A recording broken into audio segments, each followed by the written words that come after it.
Au nom du Père qui me crée, au nom du Fils qui me sauve, au nom de l'Esprit Saint qui me sanctifie. Amen.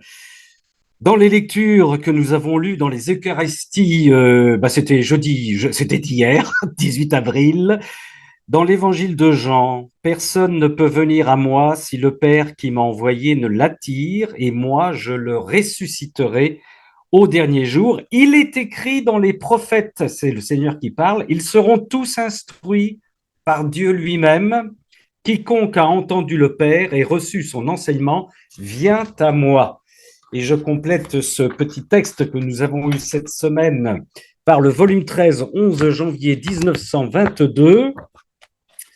Jésus qui parle à Louisa et à chacune et à chacun d'entre nous, comme il est beau de voir mes vérités dans ton cœur, dans le cœur de chacune et chacun d'entre nous, comme dans une fontaine de vie qui immédiatement connaissent le développement et l'effet pour lesquels elles ont été communiquées. Continue d'y correspondre et je serai honoré. Dès que je vois qu'une vérité s'est développée, j'en fais monter une autre. Je répète ces dernières phrases. Dès que je vois qu'une vérité s'est développée, j'en fais monter une autre. Trinité toujours sainte et indivisible, nous t'adorons profondément, nous t'aimons intensément et nous te rendons grâce perpétuellement pour tous et dans le cœur de tous. Nous te prions de ta prière, notre Père qui es aux cieux, que ton nom soit sanctifié, que ton règne vienne, que ta volonté soit faite sur la terre comme au ciel. Donne-nous aujourd'hui notre pain de ce jour. Pardonne-nous nos offenses, comme nous pardonnons aussi à ceux qui nous ont offensés. Et ne nous laisse pas entrer en tentation, mais délivre-nous du mal. Réjouis-toi, Marie, comblée de grâce, le Seigneur est avec toi. Tu es bénie entre les femmes, et Jésus, ton enfant, est béni. Sainte Marie, Mère de Dieu, prie pour nous pécheurs, maintenant et à l'heure de notre mort. Amen. J'en profite pour saluer nos frères et nos sœurs qui nous regardent en différé, leur rappeler cette petite règle essentielle. Si vous voulez nous rejoindre, vous m'envoyez un petit message à noonarmor@gmail.com, une petite salutation, une petite bénédiction, puis comme ça, je pourrai vous mettre sur la liste de diffusion afin de vous informer de toute notre actualité. Voilà. Et j'en profite pour faire une grosse bise à ma sœur Chantal qui, encore une fois, avec l'Esprit Saint, avec le Seigneur, avec Dieu le Père et avec la Vierge Marie, a préparé tout ce topo ce soir. C'est la deuxième partie d'un sujet qui est très intéressant, très important. Divine volonté et destruction de l'ego, c'est la deuxième partie. Peut-on se servir des outils de développement personnel? Ma sœur Chantal. Ton micro est fermé, ma sœur. Ton micro est fermé, ma sœur. Eh oui. Bon, Voilà, désolée, je Ah reprends. oui. Bonsoir, frères et sœurs. Nous continuons effectivement avec la destruction de l'ego, mais cette fois-ci, on se demande est-ce qu'on peut se servir des outils de développement personnel? Et comme vous savez, beaucoup prétendent que la méditation pleine conscience, qui est une des méthodes principales de ces méthodes de développement personnel, ils prétendent que ça permettra de changer le monde, d'amener enfin la paix. Mais ici, dans ce cénacle, nous savons très bien que c'est le don de la divine volonté qui amènera cette ère de paix prophétisée dans l'Apocalypse Saint Jean. Mais on peut se demander si cet outil pourrait aider notre cheminement spirituel. D'ailleurs, dans le milieu catholique, il y a de plus en plus de chrétiens qui veulent intégrer ces outils dans le cheminement spirituel. Et comme on l'a vu dans le dernier cénacle sur l'ego, pour s'immerger totalement dans la divine volonté, notre ego est appelé à disparaître et c'est ce que prétend faire la méditation pleine conscience. Il y a aussi d'autres effets qui seraient engendrés par ces pratiques euh, on peut aussi retrouver des principes qui sont très similaires, des principes qu'on retrouve dans le livre du ciel pour notre anéantissement. Par exemple, on parle de moment présent, de lâcher prise, d'humilité, d'amour et compassion, d'aider les autres, de pardon, d'acceptation de tout ce qui nous arrive. On parle de recueillement intérieur, bien sûr, de discipline et aussi de l'extinction des désirs. Mais là, on doit dire que c'est quand même un peu différent car le Seigneur nous demande d'avoir le désir de sa divine volonté et de s'unir à lui, à lui. Donc, ce n'est pas l'extinction complète des désirs, comme ça peut l'être en fait, c'est plus dans les méthodes de méditation, plus chez les moines bouddhistes et tibétains.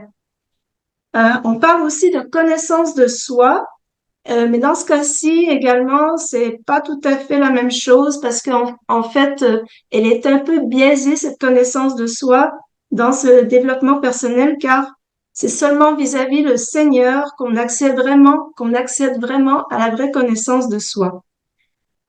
Donc, avec toutes ces notions qui sont similaires, ça peut être légitime de croire que cet outil pourrait nous aider, d'où l'importance de faire un bon discernement, comme vous allez voir. Et pour ce faire, je me suis basée sur la conférence du frère Baptiste, qui était au Carmel de Brousset. Oui, donc ça a été fait avec le Seigneur, avec la Vierge Marie, Louisa, mais aussi avec le frère Baptiste. Et lui, il s'est aussi servi des enseignements de Sainte Thérèse d'Avila, docteur de l'Église. Et en fait, sa question était, est-ce que la méditation pleine conscience est compatible avec l'oraison thérésienne? D'ailleurs, je dois mentionner que nous mettrons le lien de cette conférence en bas de la vidéo, bien sûr. Et comme vous Certainement. savez, pour recevoir le don de la divine volonté, nous sommes amenés à ne faire qu'un avec Jésus, ce qui revient à faire une oraison totale et permanente. On peut donc très bien se servir de ce discernement, du discernement du frère Baptiste et de Sainte Thérèse d'Avila. Bien sûr, il n'est pas question, pas du tout, de porter un jugement sur ceux qui pratiquent la méditation pleine conscience, mais nous voulons simplement discerner si cet outil, qui prend de l'ampleur, on peut le dire, dans toutes les sphères de la société, si cet outil pourrait être un moyen de nous rapprocher du Seigneur, de nous anéantir. Mais il est vrai que par la même occasion, nous pourrons voir que cet outil qui permet effectivement un certain soulagement, surtout aussi pour le côté thérapeutique, on peut voir que on verra que cet outil n'est pas une panacée, malgré l'effervescence qu'il produit, car je crois, mais je pense que vous serez d'accord avec moi, nous sommes tous appelés à entrer dans la divine volonté. C'est ce que le Seigneur veut. C'est ce qui sera demandé à tous si on veut que l'ère de paix s'établisse, soit la nouvelle ère, la nouvelle terre. Et en fait, cette ère commence à s'établir déjà et se superpose à l'ancienne ère. Et les tribulations, les purifications qui, on peut le dire, commencent, permettront de séparer ceux qui disent oui au monde et à Satan et ceux qui disent oui au Seigneur et à sa divine volonté, qui de toute façon, comme le Seigneur le dit, c'est tout ce dont nous avons besoin, car il dit à Louisa, ton seul besoin est mon vouloir et que la consommation de l'amour s'accomplisse en toi. C'est dans le Livre du ciel, volume 10, 18 novembre 1911. Et Jésus dit aussi que c'est ce qui nous redonnera la santé du corps, de l'âme et de l'esprit, en d'autres mots. Voilà ce qu'il dit. Or, la condition dans laquelle se trouve cette pauvre humanité est encore celle d'une pauvre malade. Et j'attends que ma volonté soit connue et qu'elle règne parmi les créatures, car c'est elle qui lui rendra la santé véritable, les vêtements royaux et une beauté digne de moi. C'est dans le volume 24, 12 juin 1928. Et on peut se poser une question, comme il y a tant de similitudes, comme j'en ai parlé tout à l'heure, de toutes ces notions qui sont quand même similaires avec celles qu'on retrouve dans le livre du ciel, on peut se demander, est-ce que ce sont les semences de l'Esprit Saint ou encore un autre coup de l'imitateur? Je vous laisse méditer là-dessus et on y reviendra plus loin. Commençons maintenant le discernement avec Ramon. Alors, le premier point, la méditation pleine conscience est pratiquée pour trouver une certaine paix, ça c'est certain, pour prendre soin de soi, de son bien-être personnel, sans aucune relation avec l'autre. Alors que l'objectif de l'oraison est plutôt un cœur à cœur avec le Seigneur, et il nous demande plutôt de prendre soin des autres âmes et de notre union avec lui. On prend soin de Jésus, et ça c'est ce qu'on découvre évidemment dans la divine volonté de plus en plus, hein. On prend soin de Jésus et des autres membres de son corps. Nous ne nous regardons pas nous-mêmes, mais plutôt Jésus, même si les fruits éventuels sont la libération, la paix et la joie. D'ailleurs, Jésus dit à Louisa qu'elle n'a pas à penser à son salut, mais seulement à celui des autres. Ça, c'est très important. C'est une différence fondamentale, hein. Livre du ciel, volume 11, 6 juin 1915. Notre Seigneur parle. Enfin, d'abord, c'est Louisa qui parle. Aussi, pendant que je priais et que je pleurais pour le salut des pauvres militants, et voulant adhérer à Jésus de manière qu'aucun ne soit perdu, j'en vins à dire des non-sens. Souvent, elle dit ça, notre sœur Louisa, elle est complètement perdue. Elle est, entre parenthèses, nous avons le droit d'être perdus, nous aussi, à l'image de notre sœur Luisita Picaretta. Bien que silencieux, Jésus semblait content de mes instances et prêt à m'accorder ce que je voulais. Il me vint à l'esprit que je devrais aussi penser à mon propre salut. Jésus me dit, ma fille, pendant que tu pensais à toi-même, tu produisis en moi une sensation humaine. Je reprends cette phrase, elle est très importante. Ma fille, pendant que tu pensais à toi-même, tu produisis en moi une sensation humaine. Et ma volonté pleinement divine l'a remarqué.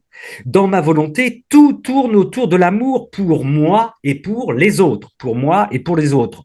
On n'y trouve pas de choses personnelles. On n'y trouve pas de choses personnelles, qu'on se mette ça dans notre petite tête, frères et sœurs, car l'âme qui contient ma volonté contient tous les biens possibles pour elle, bien sûr. Et si elle les contient tous, pourquoi me les demander? Ne serait-il pas plus correct qu'elle s'occupe plutôt de prier pour ceux qui n'ont pas ces avantages? Ah, si tu savais vers quelle calamité cette misérable humanité se dirige, tu serais dans ma volonté plus active en sa faveur. Pendant qu'il disait cela, il me montra ce que les francs-maçons manigancent. Volume 11, 6 juin 1915. Jésus a dit aussi dans Matthieu 10, 39, un peu plus tôt, un petit peu avant Louisa, qui cherche sa vie la perd et qui perd sa vie à cause de moi la trouve. Vous voyez, ça met bien un axe par rapport à l'horizon, l'orientation de notre horizon. Il dit aussi à Teresa de Avila, occupe-toi de mes affaires, je m'occuperai des tiennes. Preocupate de tus cosas, chica. En fait, il faut s'oublier soi-même pour s'occuper du salut des autres et consoler ou alléger les souffrances de Jésus pour venir à ressembler à lui. Très important. Tout en prenant soin de lui et de ses enfants, nous allons grandir en sainteté et en bonheur. À l'opposé, ces méthodes incitent à se concentrer sur soi et sur notre corps. Le culte du corps aujourd'hui, sœurs et frères, c'est quelque chose, hein.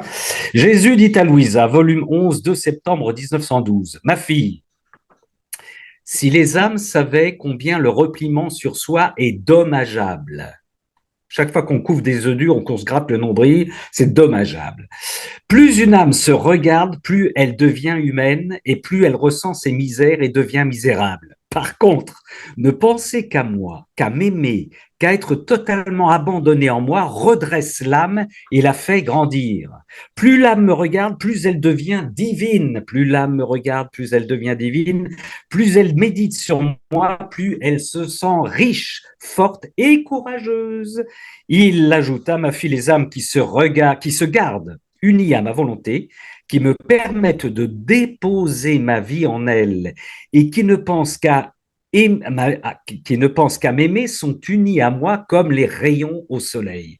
Qui forment les rayons du soleil? Qui leur donne vie? N'est-ce pas le soleil lui-même? Ma sœur ensoleillée, je te laisse poursuivre.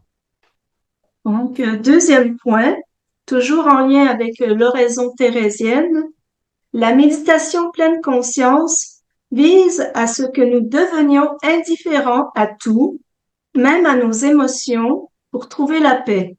mais c'est une paix superficielle qui se présente plutôt comme de l'indifférence. Et Thérèse dit que lorsque on fait oraison, en fait, on rentre en guerre contre nos démons et parfois même contre le démon, contre la chair qui se rebelle par tous les moyens, contre l'Esprit de Dieu qui nous pousse à faire oraison.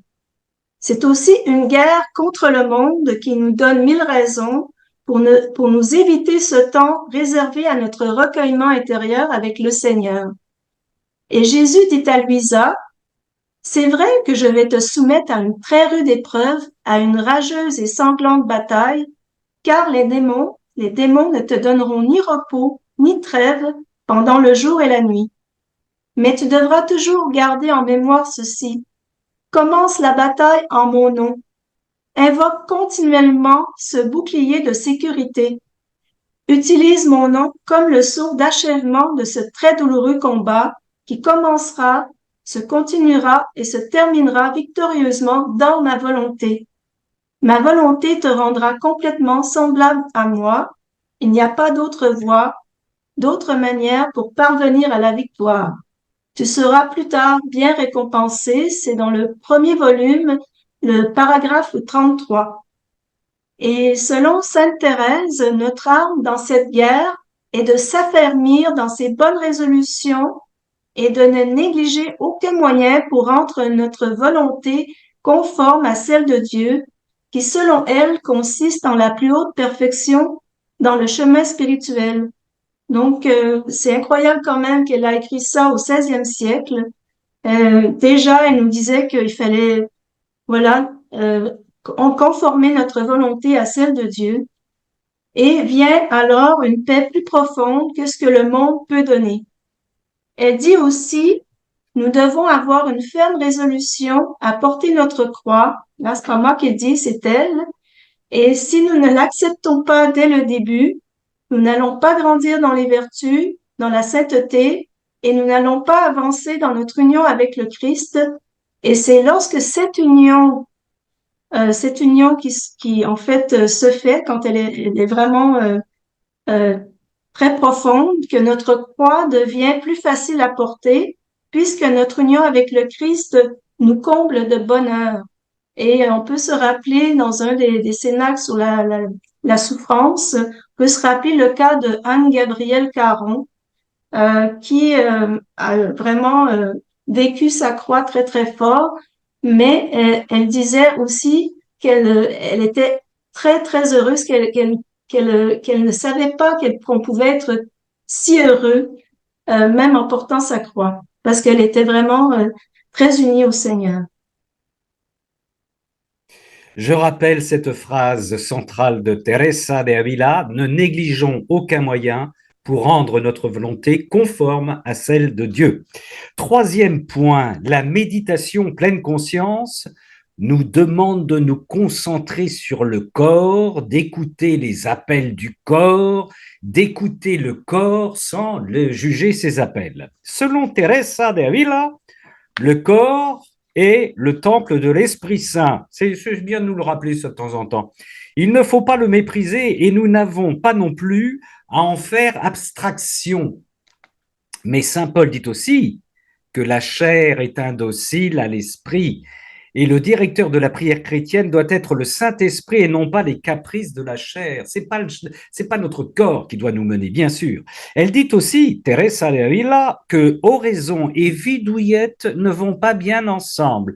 Oh, ma petite bouillotte, ma petite couette et mon petit chapelet. Notre corps a cela de mauvais que plus on le soigne, plus il se montre exigeant. Et oui, les esclaves du corps. Et selon une parole du père John Olin Brown, dans le cadre du cheminement dans la divine volonté, il ne faut pas chercher, écoutez bien, à prolonger notre vie. Globalement, il voulait dire ne pas mettre trop d'énergie sur le bien-être et la santé, car pour certains, ça devient presque une religion.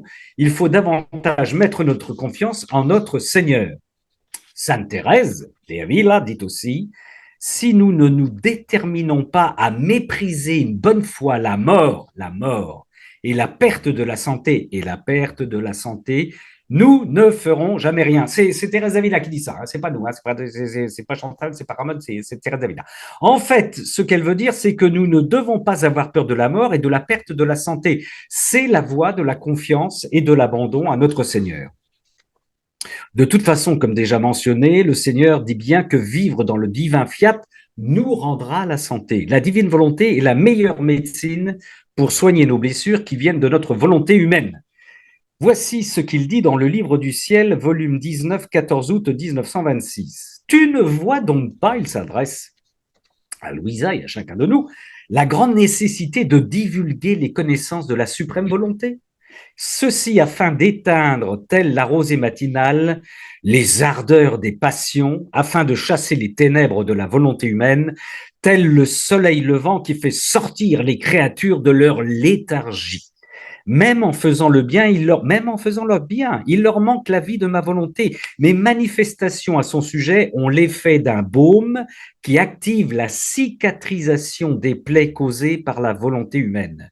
Celui, c'est le Seigneur qui poursuit, celui qui aura la chance de les intégrer, sentira couler en lui une nouvelle vie de lumière, de grâce, de force, dans le plein accomplissement de ma volonté, et comprenant les mauvais effets de leur volonté, ils la détesteront, se libérant du joug accablant de la volonté humaine pour se mettre sous la douce domination de la mienne.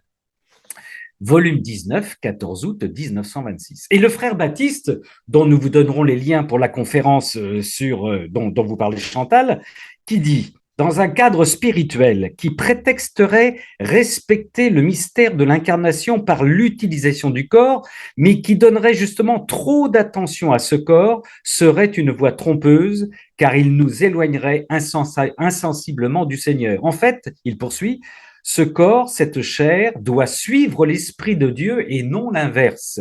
C'est pourquoi, pour que ce ne soit pas justement les appels de la chair qui prennent les commandes de notre méditation avec le Seigneur, on peut parfois, dans l'obéissance et le discernement, faire des petits sacrifices dont la grandeur ne fait pas la valeur.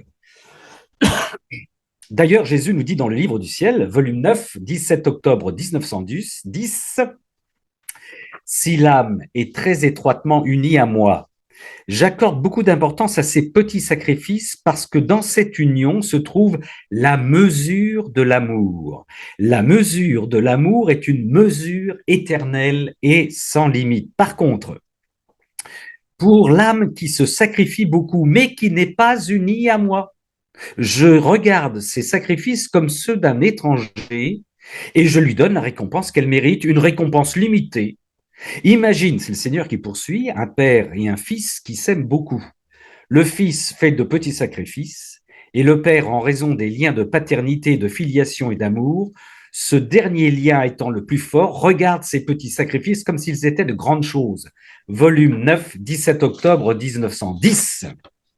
Notre Seigneur dit aussi, au volume 22, 15 août 1927, combien de sainteté commence par un petit sacrifice?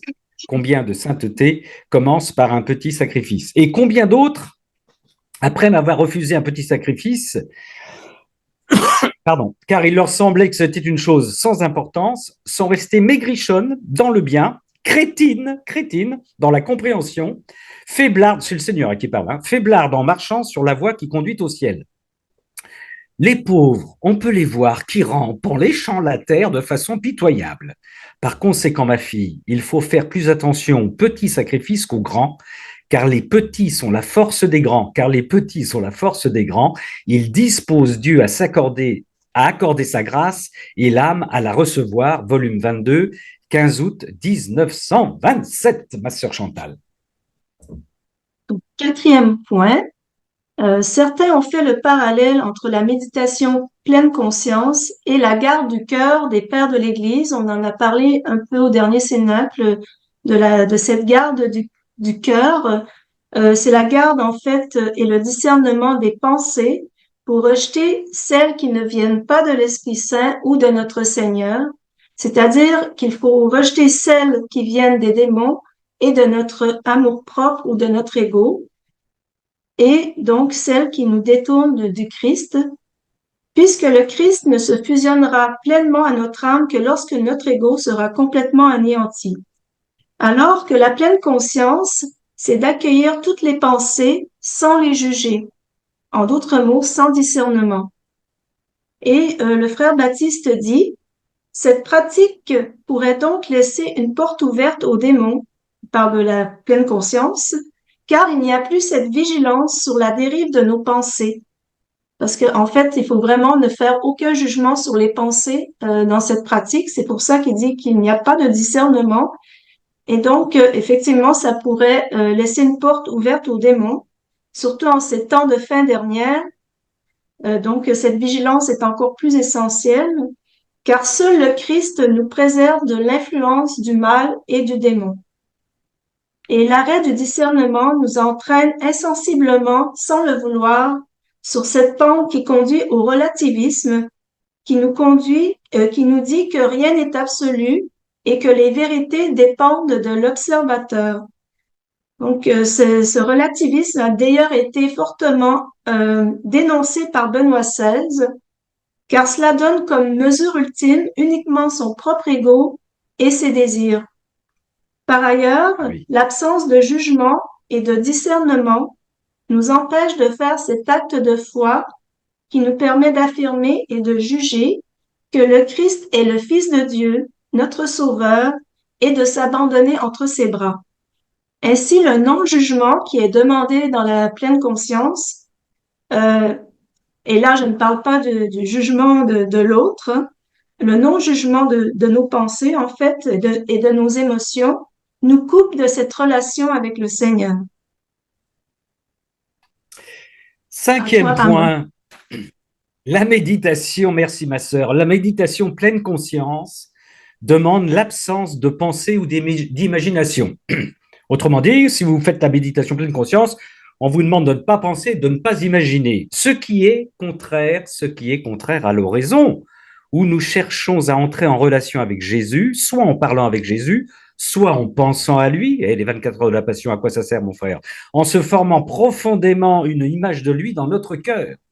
Nous ne sommes pas inactifs dans l'oraison, car c'est une conversation avec le Seigneur, que ce soit devant le Saint-Sacrement ou en faisant la vaisselle, en lui témoignant notre amour par des prières ou des mots simples du cœur. Ah oui, oui, même pendant la vaisselle, certainement pendant la vaisselle. C'est aussi un acte de foi qui nous demande de croire à sa présence et de croire qu'il n'est pas sourd à aucune de nos moindres paroles. L'oraison pourra éventuellement aboutir à la grâce de la contemplation surnaturelle, où le Christ nous immergera en lui, ou vice-versa, ce qui ne peut être atteint par aucune méthode humaine. Vous savez, ça vous arrive peut-être, ça m'est encore arrivé cette nuit, dans l'adoration de nuit, de 2 heures à 3 heures du matin, vous avez l'impression de commencer, vous regardez la montre, il est déjà -5, vous avez passé 55 minutes, le Seigneur a fait ce miracle-là, c'est incroyable. Ma sœur Chantal ne reste Nous pas en sommes extase. maintenant au 6e point.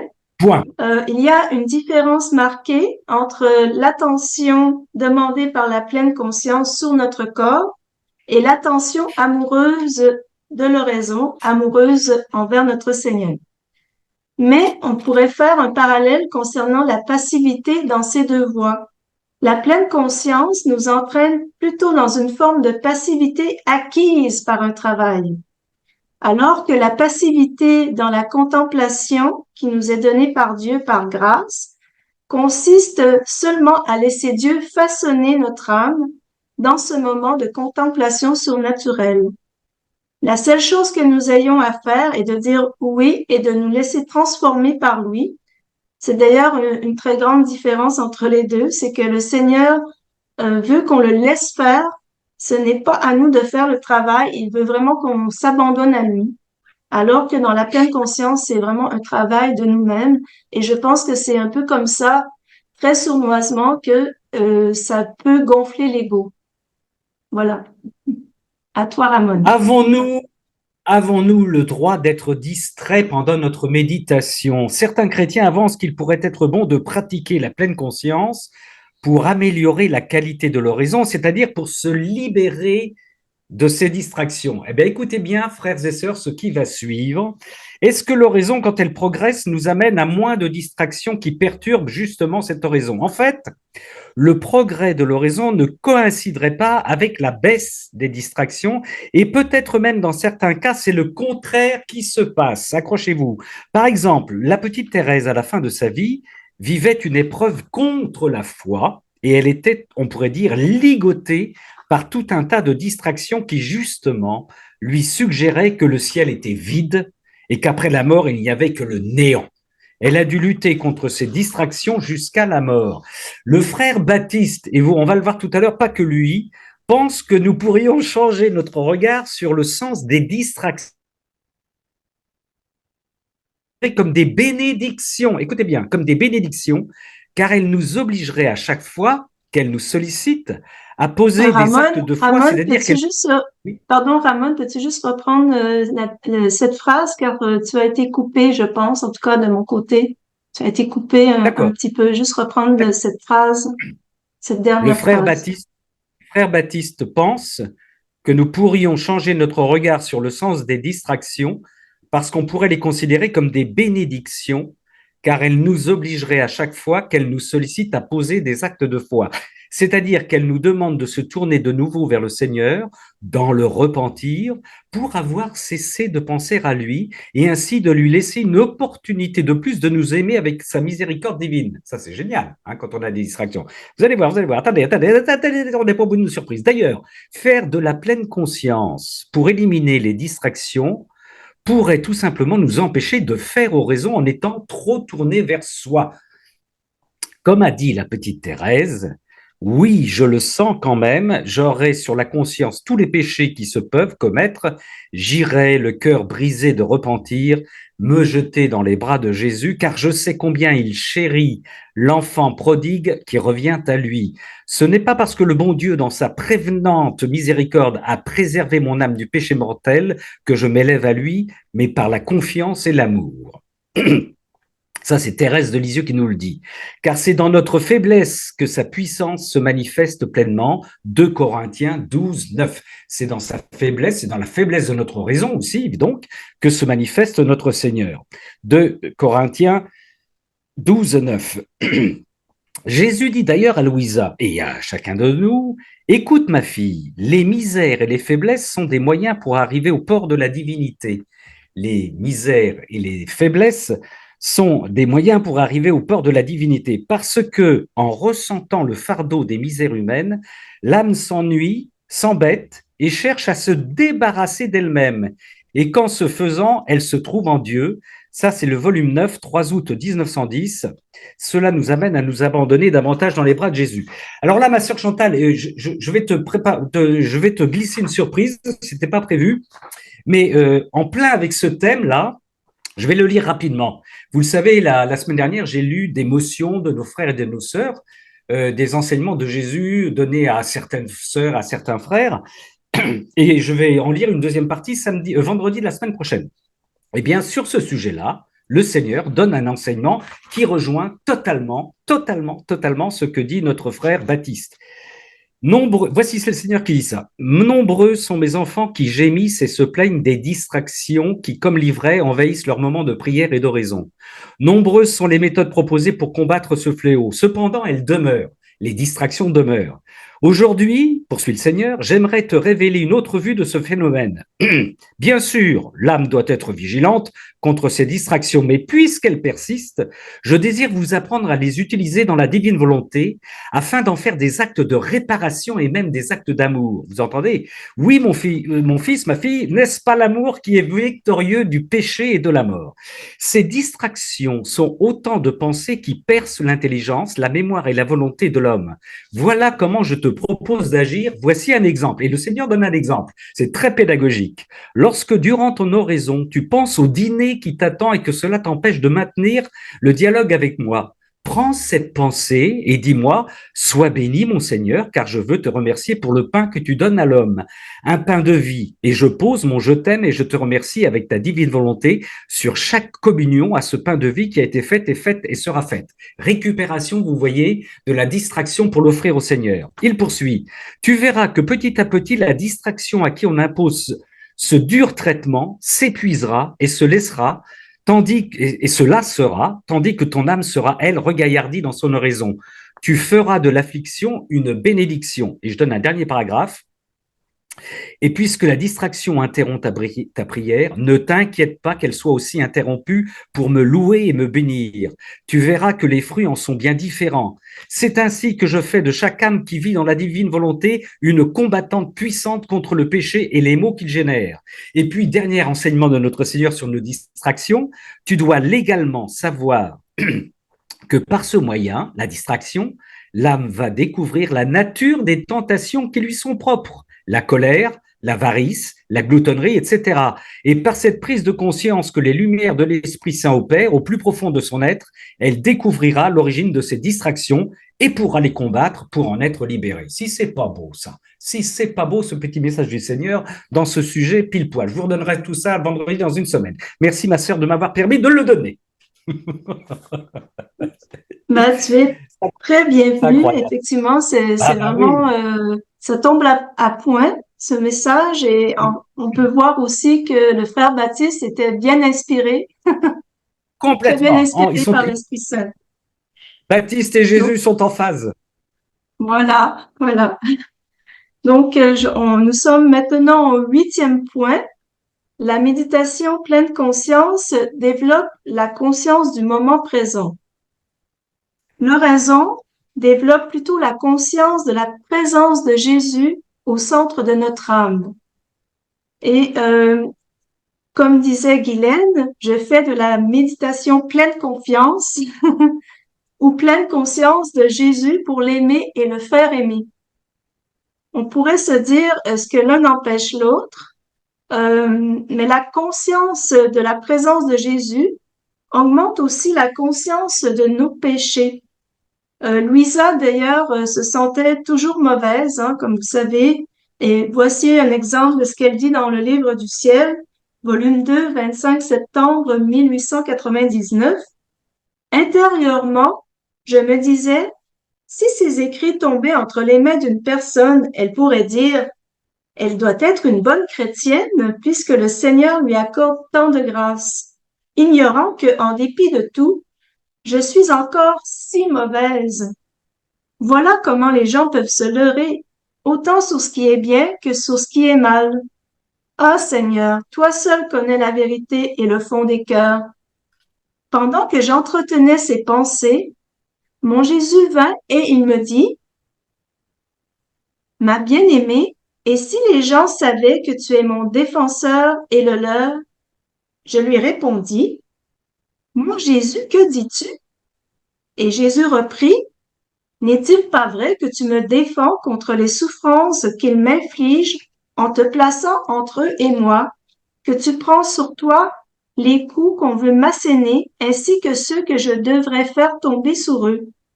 Et si parfois tu n'absorbes pas les coups à ma place, c'est que je ne le permets pas, et cela à ton plus grand regret, et accompagné de tes plaintes auprès de moi. Pourrais-tu nier cela? Non, Seigneur, répondis-je. Je ne peux nier cela, mais je reconnais que c'est quelque chose que tu as toi-même infusé en moi. Voilà pourquoi je dis que si j'agis ainsi, ce n'est pas parce que je suis bonne. Voilà aussi pourquoi je me sens si confuse quand je t'entends dire de telles choses.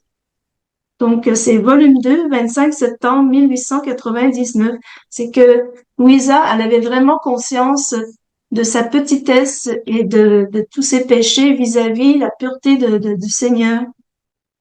Et l'oraison développe effectivement la conscience de nos péchés et la conscience morale nous exposant au feu de la miséricorde et au repentir. On a parlé du repentir la semaine dernière, à quel point il est aussi très important pour nous anéantir.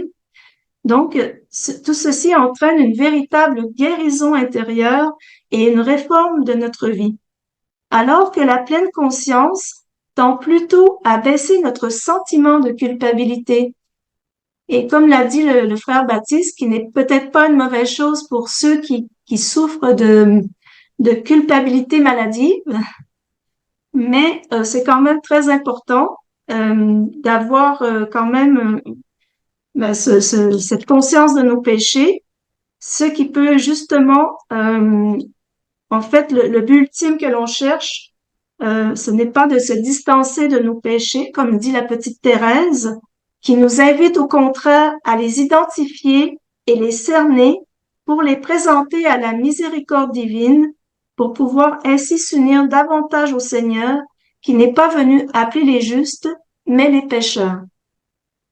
Et comme disait Saint Jean de la Croix, nous avons à présenter nos péchés et nos mauvaises tendances au feu de l'Esprit Saint afin qu'il les transforme en source de grâce pour nous et le monde entier. Alors, pour les personnes et sœurs et frères qui ont pris le chemin, le train en route, le frère Baptiste dont nous parlons, c'est un carme qui a fait une conférence sur la pleine conscience. Est-elle compatible avec l'oraison chrétienne? Et il s'est inspiré pour cela de certains écrits de Thérèse d'Avila. Il a pris 10 points qui démontrent, d'après Thérèse d'Avila, que on ne peut pas combiner la pleine conscience et l'oraison chrétienne. On vous donnera de toute façon le lien de cette conférence, il faut la voir, elle est très simple, elle est très claire, elle est très importante. C'est donc ce frère Baptiste dont Chantal s'est inspiré pour son topo. 9e point. L'oraison permet la croissance des vertus alors que la pleine conscience développe nos capacités cognitives, la pensée, qui ont tendance à gonfler notre ego. C'est une porte ouverte pour une recherche de puissance, car le développement de capacités procure un sentiment de puissance, de pouvoir qui peut devenir très attrayant, et on pourrait glisser sans s'en rendre compte du don de soi à l'amour de soi. Alors que l'oraison avec le Seigneur permet la croissance de la charité envers le Seigneur, mais aussi envers les autres. Rappelez-vous ce qu'on a dit tout à l'heure. Le Seigneur nous dit de nous intéresser à lui et aux autres, et pas nous-mêmes dans l'oraison. Et nous fait grandir dans l'humilité et le détachement. C'est pour ça qu'entre parenthèses, la tentation est très grande pour certains thérapeutes. Ils deviennent surpuissants, ils découvrent une telle puissance en eux-mêmes par la pleine conscience que, ma foi, le risque est là. Hein. Et dans la divine volonté, notre union avec le Seigneur entraîne une transformation encore plus profonde. Volume 19, 3 septembre 1926, je cite « Notre Seigneur, ma volonté est plus qu'un soleil, pourvu que l'âme s'expose à ses rayons vivifiants, mettant de côté les ténèbres et la nuit de sa volonté humaine. Sa lumière jaillit et investit l'âme, pénétrant dans ses fibres les plus intimes pour chasser les ombres et les atomes de la volonté humaine. Dès que sa lumière la touche, l'âme la reçoit. Elle communique tous les effets qu'elle contient.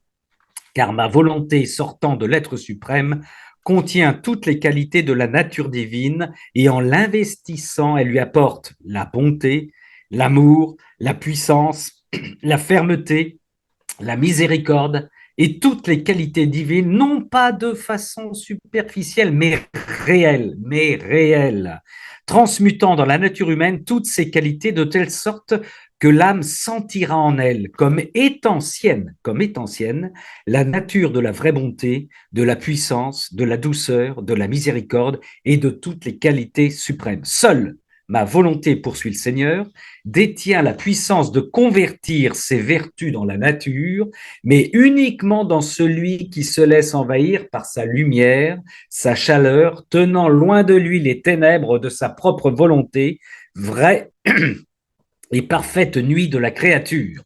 Volume 19, 3 septembre 1926. Ma sœur Chantal. Alors, j'enchaîne avec le 10e et dernier point, mais non le moindre. La méditation pleine conscience ou autres pratiques orientales demande de tuer tout désir. Le Seigneur nous demande aussi de tuer nos désirs humains, mais bien sûr, il veut que nous gardons le désir de s'unir à lui et de sa divine volonté. Et voici ce qu'il dit dans le Livre du ciel, volume 19, 3 septembre 1926.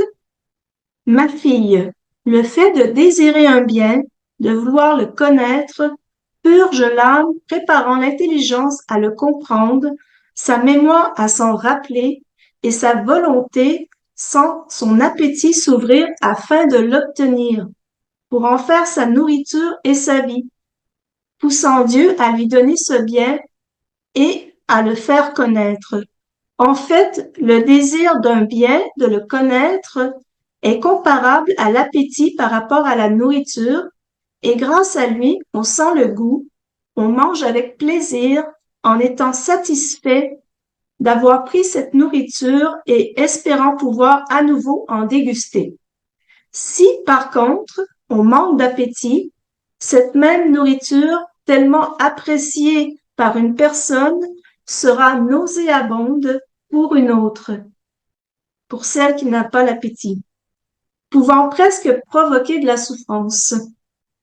Moi, voyant que le désir envers mes choses est comparable à son goût jusqu'à en faire nourriture et vie, je donne abondamment, ne me laissant jamais, ne me lassant jamais de donner. Par contre, celui qui ne le désire pas, manquant d'appétit, il éprouvera de la nausée envers mes choses, et comme dit l'Évangile, il sera donné à celui qui possède, et il sera enlevé le peu qu'il possède à celui qui n'apprécie pas mes biens, mes vérités et les choses célestes. Volume 19, 3 septembre 1926. Et Jésus, donc, nous demande la mort de nos désirs humains, mais non du désir de Dieu et de sa divine volonté. Ce désir est donc très important, sinon nous ne serons pas bien disposés à recevoir ce don. Et ce don vient également avec le désir de sauver les âmes. Donc, comme vous voyez, il ne faut pas éteindre tous nos désirs.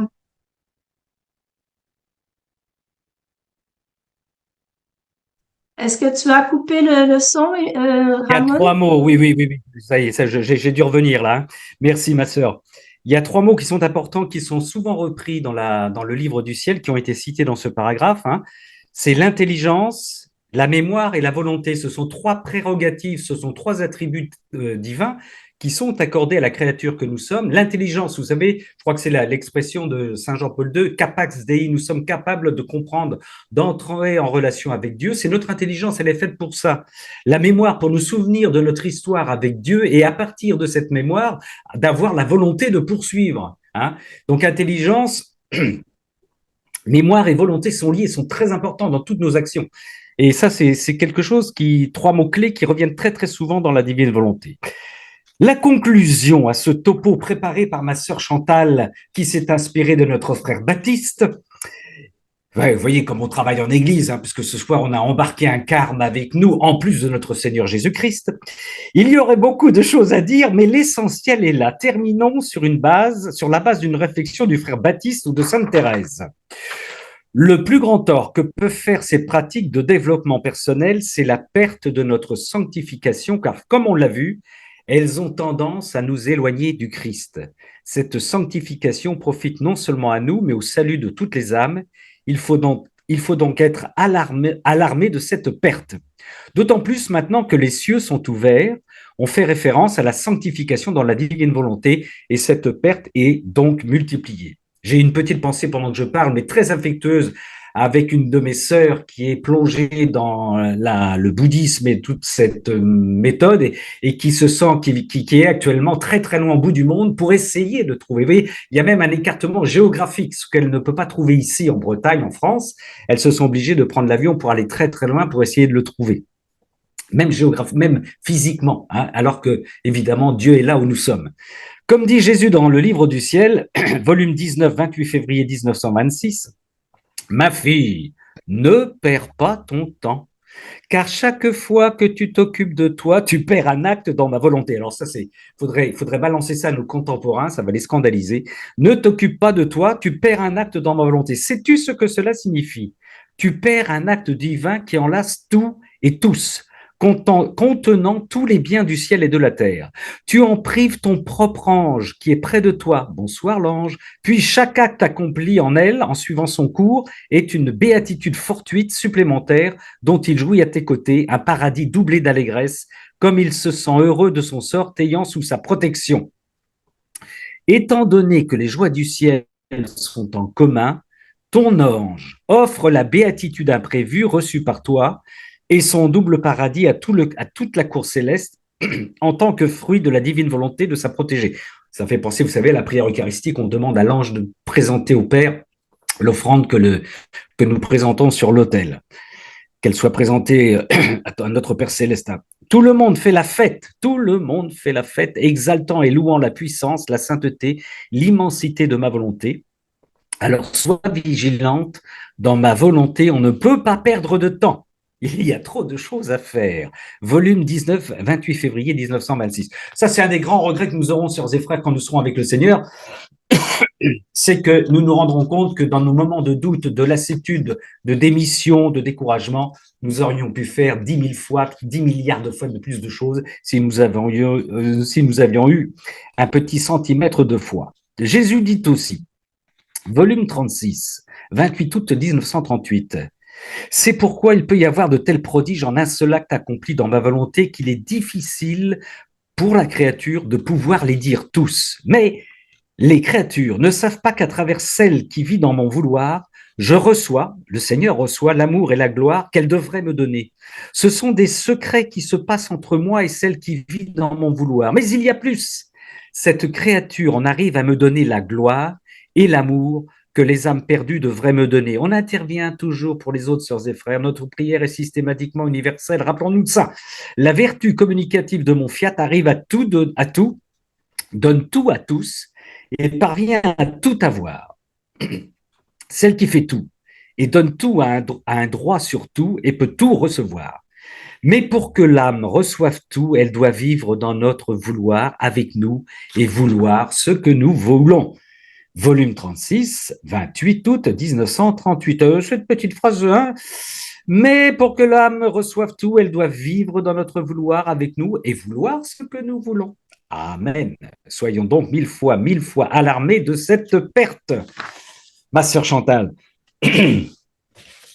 En terminant, revenons sur la petite question de l'origine de ces méthodes. Est-ce que ce serait des semences de l'Esprit Saint, comme il y a beaucoup de similitudes avec ce que le Seigneur nous demande, ou c'est encore un autre coup de l'imitateur, du grand imitateur? Comme je disais, il y a beaucoup de similitudes, comme le moment présent, la dissolution de l'ego, le lâcher-prise, la compassion. Mais comme on l'a démontré, ces méthodes tendent plutôt à nous éloigner du Christ. Et comme on l'a aussi démontré, la divine volonté est tout ce qu'on a besoin pour nous guérir de tous nos maux qui ont été induits par notre volonté humaine depuis la chute. Et sans oublier la perte dont Ramon vient de discuter. Et Jésus a dit aussi, celui qui n'est pas avec moi est contre moi, dans Matthieu 12, 30. Parce que, en fait, la plus grosse lacune de ces méthodes, c'est bien sûr l'absence du Christ. Par contre, si ces Oui, pratiques sont faites tout en ayant Jésus en tête, ce n'est plus de la méditation pleine conscience, car il y a alors jugement ou acte de foi et concentration sur Jésus plutôt que sur nous-mêmes. Ainsi, ça devient quelque part une oraison. Par contre, du moment où il y a attention sur le corps, cela risque de ralentir notre union avec Jésus.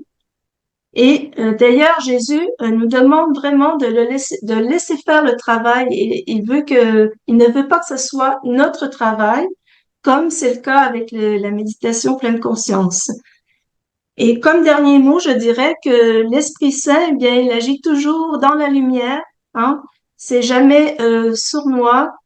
Il s'arrange toujours pour que nous ayons conscience que les inspirations viennent de lui.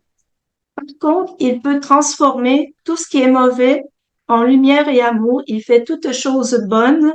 Donc, il est capable, je pense, d'aller chercher ceux qui se sont fait prendre par le mouvement New Age, dont celle qui vous parle, qui promouvoit tous ces outils de développement personnel et on peut les attirer, ces personnes, on peut prêter notre voix et nos mains au Seigneur en attirant peut-être ces personnes, en leur faisant miroiter tout ce que la divine volonté peut faire et tout le bonheur qu'on peut avoir avec l'union qu'on a avec le Seigneur. Voilà, merci de amen. votre écoute. Merci, ma sœur Amen. Chantal, pour ce travail conséquent que tu as développé à grande vitesse avec l'Esprit Saint qui te tenait le stylo. Merci beaucoup, sœur Chantal. Merci. On peut prendre un petit temps, si vous le souhaitez, de réaction, d'échange entre nous. Vous voyez qu'on est on est en pleine bataille, notamment sur les réseaux sociaux, hein. Le Seigneur, il a besoin de nous sur les réseaux sociaux, parce que vous le savez très bien, si vous allez à droite ou à gauche, vous avez des propositions New Age et tout ce que vous voulez, mais en pagaille, en pagaille, en pagaille. Et nous avons effectivement des sœurs et des frères chrétiens qui se laissent séduire par ces techniques, hein. Ça, c'est voilà, on a eu il y a peu de temps, c'est moins dangereux. Genre, ça, c'est un peu plus de l'humour sarcastique de ma part. On a eu la mode managériale dans notre église, là, dans nos communautés. Mais oui, oui, oui, tout ce qui est pleine conscience, ça commence à chatouiller certains. Ben, on a des frères chrétiens qui sont très généreux, ils veulent soulager les gens. Ils veulent soulager les gens immédiatement. Ils veulent guérir les gens. Donc, on va peut-être y arriver comme ça, quoi, hein.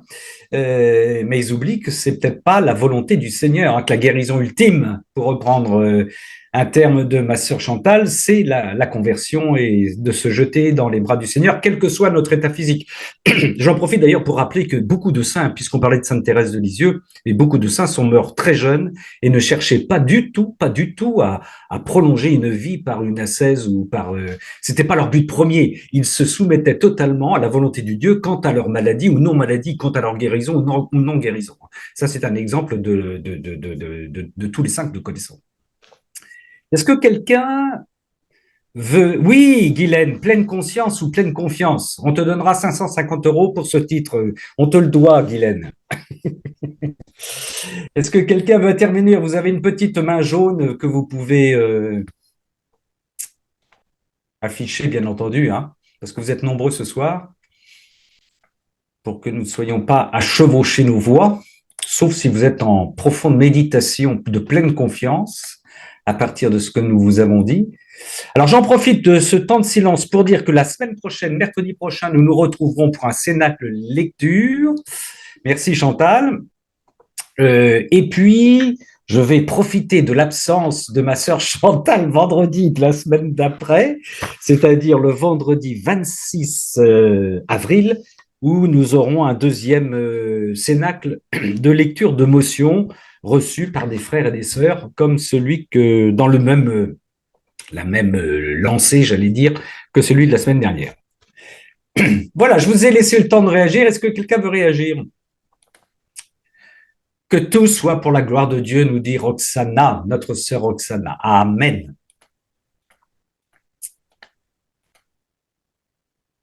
Pas de réaction? Oui, bonsoir à tous dans la Divine Volonté. Jésus dit, Voilà. Je voulais juste rajouter une petite note et témoigner de ce que Jésus fait. C'est oui, vrai ce que vous dites, Ramon. Quand on s'occupe de Jésus, il s'occupe de nous. Et aujourd'hui, c'était notre anniversaire à Jésus et à moi. Et ouais, Et donc, du coup, j'ai dit, bah, Jésus, je mets tout dans ta divine volonté. Les cadeaux, bah, je sais pas, Seigneur, quel cadeau je peux te demander? Oui, vivre dans ta divine volonté, c'est le plus beau cadeau pour moi, Seigneur. Et puis le reste, tu t'occupes. Je suis restée dans mon lit. Aujourd'hui, j'ai vraiment pas fait grand-chose à part m'occuper seulement de Jésus. Pour moi, j'ai fait que dalle, quoi. Et, euh, et c'était magnifique parce que j'étais dans mon lit à commencer à faire réparation avec Jésus.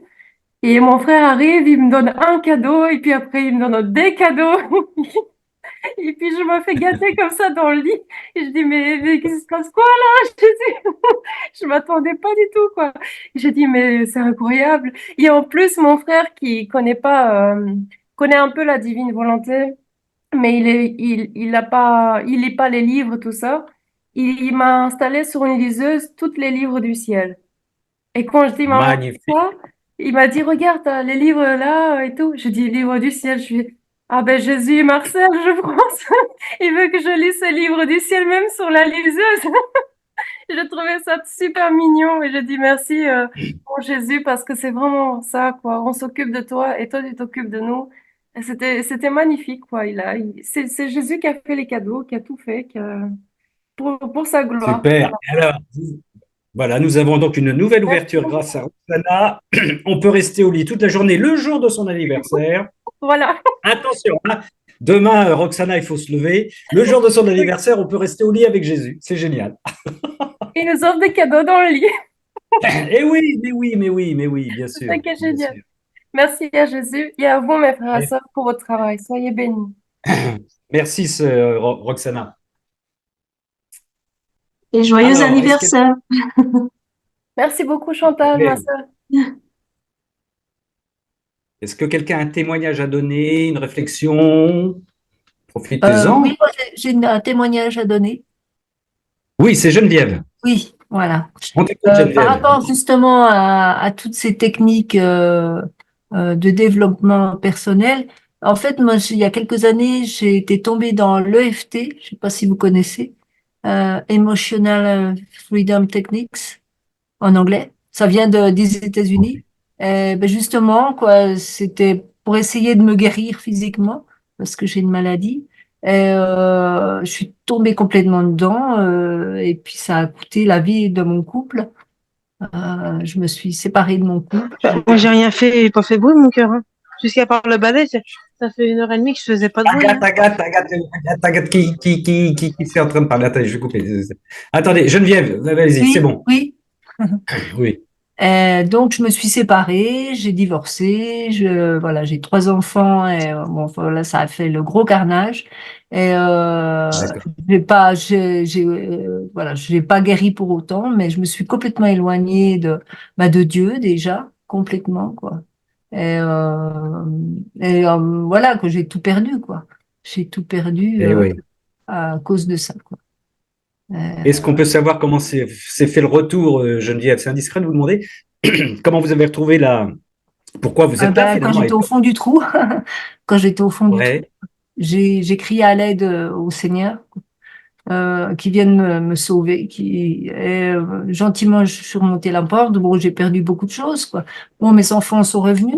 Au début, ils voulaient plus me voir. Enfin bon, puis voilà, ça s'est arrangé. Là, c'était en 2013.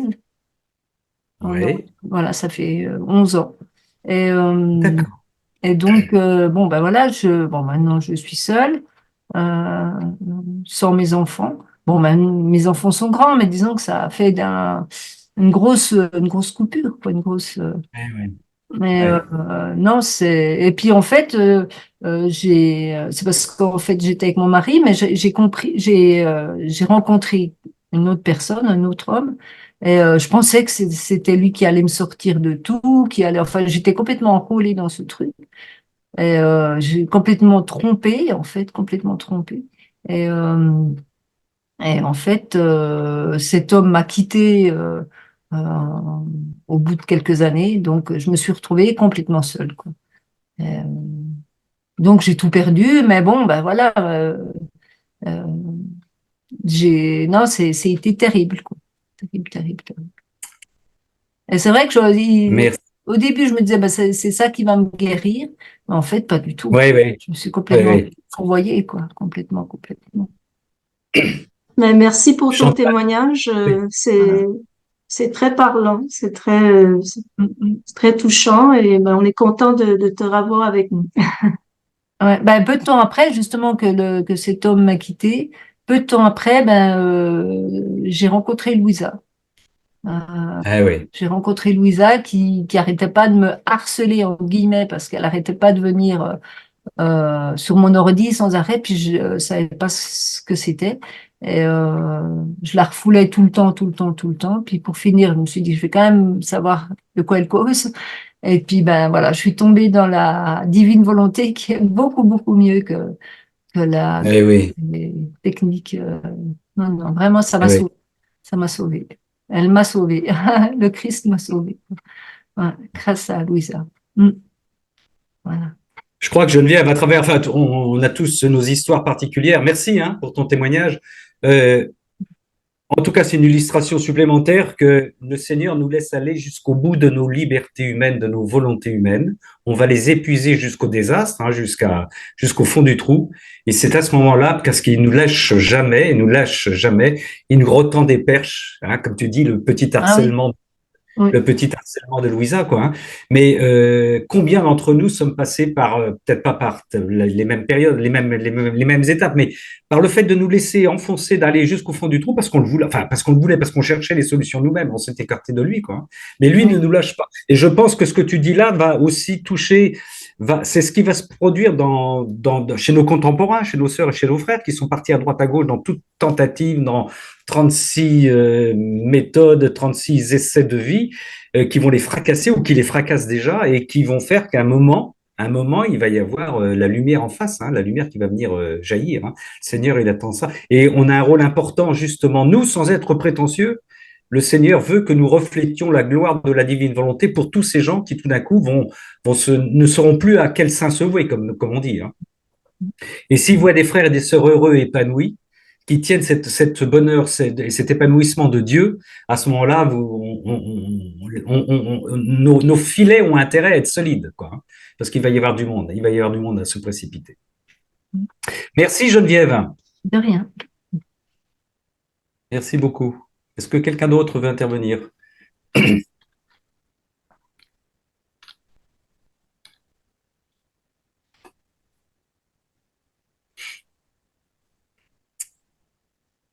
Et oui, dans la divine volonté, on peut tout, nous dire Roxana. Personne pour le moment? On en reste là peut-être. Alors, on est bien d'accord, hein, Chantal, on mettra le site sur lequel le lien sur lequel on peut retrouver cette conférence, je crois qu'il dure à peu près je ne sais plus combien, 40 minutes, hein, mais qui est très simple. On vous conseille vraiment de la... Pardon? Ça dure environ une heure et quart. 1 heure et quart, d'accord. Et on la mettra sur le site d'Amen Fiat, sur le site de notre frère Philippe. Comme ça, vous pourrez la suivre. Encore une fois, c'est simple, c'est respectueux parce qu'il respecte énormément les gens qui sont dans ces démarches-là. Hein. Mais en même temps, il fait une comparaison sans peur, sans tabou, sans concession. Voilà, comme l'a fait Chantal. Et pour qu'on soit bien clair pour que notre oui soit oui, que notre non soit non, tout en respectant voilà les démarches différentes d'autres, quoi. Ramon, je l'ai mis sur le chat. Très bien, ma sœur sur Françoise. YouTube, je vais aller la chercher et elle dure 1 heure et quart. Merci, ma sœur Françoise. Effectivement, sur le chat, on la retrouve. Oui, elle y est. Jean-Baptiste, vous pouvez la trouver. Pour cela, vous allez en chat et puis vous allez voir à droite de votre écran, vous allez avoir la référence. Et encore une fois, on vous la redonnera. Hein. Sœurs et frères. Bon, sœur Chantal, tu as déjà l'idée de ce que tu vas nous donner par la suite ou c'est trop tôt peut-être? Tu nous réserves des surprises. Tu as quelque chose qui te chatouille déjà? Je ne sais pas si Jean-Bernard est là, parce que je pense que tu en avais parlé, Ramon. Le prochain, je ne sais pas quand ça sera, Ramon, c'est toi qui sais. Le prochain que j'animerai avec toi, j'aimerais faire ce cénacle sur les détachements et attachements. Et en même temps, je me disais, Jean-Bernard, que ce serait peut-être le moment de parler de cet abandon, l'abandon que le Christ a vécu dans son humanité, l'abandon du Père, mais seulement dans son humanité. Donc peut-être on pourrait faire ça en 2 parties. La première partie, attachement, détachement, et toi, peut-être tu pourrais enchaîner avec cette partie si tu es intéressé à faire ce travail. Ça marche, sur l'abandon au moment de la crucifixion. Voilà. Oui. Ramon, et toi, tu sais quand ce serait quelle date on pourrait faire ce cénacle? Excuse-moi, ma sœur Chantal, je suis en pleine émotion puisque tu es en train de provoquer un divorce sans demander mon autorisation. C'est extraordinaire quand même. Devant toutes mes amis, tous mes frères et sœurs. Alors, il faut que je garde bonne contenance et que je reste calme et serein. Bonjour, bienvenue Jean-Bernard. Alors, puisque c'est ça, alors la date, on a dit que tu n'étais pas là donc la semaine prochaine, ce sera l'émotion, le vendredi. Ça serait bien si c'est possible. Attends. Tu es absente aussi le 3 mai, ma sœur? Voilà. Donc, idéalement, ce serait le 10 mai. Voilà, le 10 mai, Jean-Bernard. Cher ami Jean-Bernard, si tu es d'accord, tu te mettras en phase avec ta sœur Chantal. Le 10 mai, ça ne pourra pas aller pour moi. Oh On va se recontacter. On va pas embêter nos frères et sœurs avec ça. On va se D'accord. recontacter tous les deux. D'accord, ça marche? Oui, je voudrais quand même féliciter là pour ce soir parce que c'est vraiment un travail, super travail, parce qu'il faut aller chercher tout ça. Et en fait, pour bien discerner, je trouve le point essentiel, c'est que tout ce qui peut concerner, c'est les méthodes, les techniques. S'il n'y a pas Jésus, on sait tout de suite que c'est pas bon. Voilà. C'est pas compliqué en fait. C'est un indice vraiment intéressant. Et ensuite, le deuxième point, ils proposent tous un bonheur formidable. Et moi, ce qui m'avait frappé au début, quand j'ai lu le livre du ciel, c'est la souffrance. C'est le premier bouquin qui commence avec la souffrance et qui la met pas de côté, quoi. Au contraire. Et donc là, ou on le jette, ou alors on se dit, mais tiens, un autre discours. Et ça, c'est, voilà. Ensuite, je viens de dire une phrase là super que je vous confie et qui termine un peu ta dernière intervention, Ramon. Chaque heure de ta vie est une promesse que tu me donnes. Chaque heure de ta vie est une promesse que tu me donnes. Ah, c'est fabuleux, j'ai lu ça, je l'ai mis à mon chevet, je trouve ça merveilleux. Voilà. Magnifique. Merci, frère Jean-Bernard. Eh bien, écoute, bienvenue au club. On se recontacte tous les trois pour la prochaine intervention où je serai martyrisé parce qu'éloigné complètement de ma sœur Chantal. Mais nous nous retrouverons, Chantal. Mais peut-être Bon, on peut faire ça à 3 aussi. non, non, non, non, non, non, non, non. Je suis la paix des ménages. Il y a Aline qui est pas d'accord. Bon, d'accord, d'accord, d'accord. Ah, T'inquiète, Ramon, je veille sur mon oiseau. T'inquiète, t'inquiète. fantastique. Seigneur mon Dieu, regarde où en est notre Église dans la divine volonté. Oui. Fantastique. Oui. Mais la confiance, c'est ça aussi, Ramon. Mais oui, ma sœur. Mais oui. Après, mais oui. la confiance s'installe. C'est très bien. De toute façon, c'est le Seigneur qui nous chaperonne. Comme Ah tu oui, dis, bah oui, puis comme tu dis, c'est très bien, comme tu dis. Oui, oui, oui.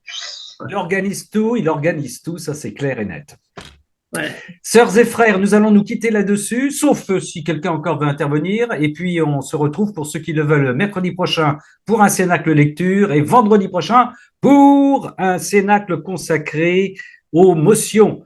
On va demander au Seigneur Tout-Puissant, miséricordieux, dans la lumière pascale, qu'il fasse de cette bénédiction une promesse pour le futur, au nom du Père et du Fils et du Saint-Esprit. Amen. Merci de nous avoir bénis, Seigneur, amour trinitaire.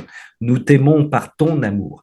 Frères et sœurs, merci pour votre fidélité. Merci encore, ma sœur Chantal, pour ton gros boulot. Je te fais une grosse bise. Tu embrasseras le Saint-Esprit de ma part, s'il te plaît, et la Vierge Marie. Et merci à Et Frère puis, Baptiste. merci à Frère Baptiste, ouais. Et puis, normalement, hein, si tout se passe bien, vous allez retrouver cet enregistrement à partir de, enfin, je ne vais pas m'avancer, mais au dimanche ou lundi au plus tard sur le site Amen Fiat. Bonsoir. Que Dieu vous Bonsoir à bénisse. tous. Merci. Merci à tous. Soyez bénis aussi pour ce bon travail. Dieu bénisse.